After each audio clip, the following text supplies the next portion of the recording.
I have to ask you first off, what's the first piece of memorabilia you ever bought?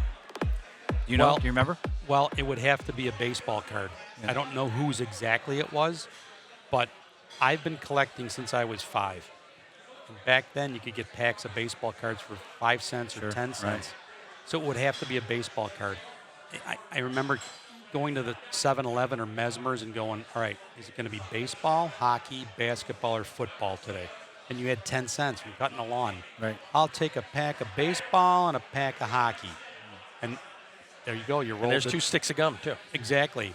And they don't do that anymore. The gum does not happen anymore. It But ruins- that's how ruins the card, right? That's how I started with baseball, hockey cards. First piece of memorabilia you ever bought that wasn't a card. What would that be? Do you know? You remember? I would say a pennant because my dad used to take us to the games at the Odd and the Rock Pile, and we would pass by. When you walked in at either place, there would be a big guy set up there with pennants and programs and all kind of stuff, souvenirs, and I always was drawn to pennants. I loved them. Remember, you'd make the windmill, the big circle, Sure, and yeah, you'd put yeah. all the pennants. So every time you'd go, you'd have to get another one to fill in. Fill it in, So yeah. that would probably be the answer to that. And every once in a while, one didn't fit right. It was too Right, big or too too small. big. You're like, what? Yep, are you- Wrong It color. was What do you- usually 16 Yeah, you what are would you get, doing? Yeah. and you'd have to space it out just right. But yeah, pennants were great. Speaking of spacing it out just right, behind us is this beautiful yeah. collection that you've put together. Just talk about this a little bit. Well, we were at the arena for so long. Like you guys know, 2018, the Sabres had other plans, and they asked us, kindly if we would mind leaving. And sure, what do you do? I mean, they were generous with the space. Sure. We didn't pay any rent there. They were very generous with the space. They always helped us. And yeah, absolutely, we understand. But then it put us on the clock. What do we do with all this stuff? Where do we go? So 4 or 5 years, 6 years go by, and what do we do with all this stuff? We have to have this exhibited.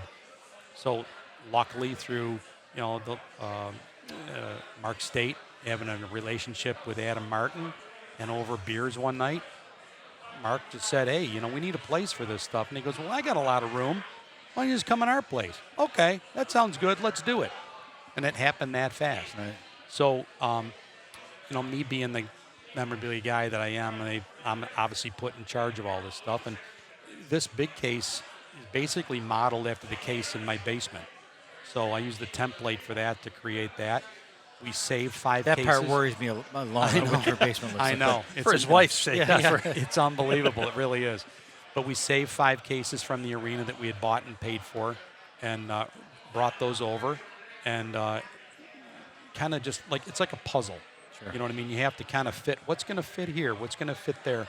And when I laid it all out, it would have been a tremendous amount of work to keep everything going chronologically. Sure, It- right. Yeah. And it just doesn't fit because one piece is this big and one piece is this big. So I just said, no, we're just going to make it. Everybody's together. Everybody's equal. We're just going to put They're all everything Hall in of there. Famers. They're all Hall of Famers. There's no difference between a pro Hall of Famer or an amateur, high school, whatever. They're all in our Hall of Fame. So that's kind of how I did it. That's fascinating. So when you look at it, are there pieces that?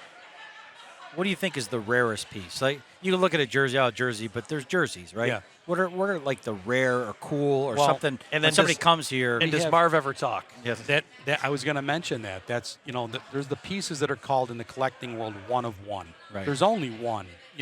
Jerseys we could make a case that there's more than one, but there's a couple items. One is Marv Levy's Hall of Fame bust from Canton. When you get inducted into the Pro Football Hall of Fame, they make 2 busts, one for their display and one for your mantle. And when Marv got inducted, the subject comes up, what are you going to give us? And he goes, well, I got a lot of stuff, but this one, we have no space in the house for this. My wife doesn't want this on the mantle. She really doesn't even want it in the house. creeps her out. Would Actually. you? Yeah. Would you take this? And he says, sure, absolutely. So that's a one of 2, but the other one is really non-existent because In another Hall of Fame. It's a little busy. So that is really cool. I like that. The other one down towards the left side, Ilio DiPaolo's boots. One of the most famous wrestlers in history, was right here from Blaisdell, New York. And unfortunately, he passed away before he got inducted. But after he got inducted, Dennis gave us his wrestling boots. And I think that is so great. There's only one set of boots, Right, and we yeah. have them now. So Right. that's really cool. I love the one of one stuff. there's some other really great things in there. You mentioned the jerseys and some spikes and stuff, helmets and stuff like that. But those two, to me, are really those iconic Buffalo things, right? Well, and the reason I ask is when you go to a Hall of Fame, whether it's hockey, baseball, rock and roll, whatever it is, right? You start to look at the stuff, and you become overwhelmed.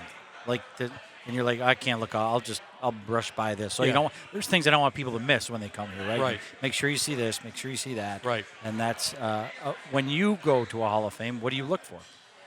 I'm there an enormous amount of time. I'm one of those guys that reads every little sign. I'm not one that just passes through, but I look at every little thing, and I love history, and I can always learn something when I go to a Hall of Fame, whether it's Cooperstown or Canton or the Hockey Hall of Fame in Toronto or Springfield. I've been to all of them, but I always learn something, and it's really cool. It's kind of a challenge. You want to go, I want to learn something about these players or teams.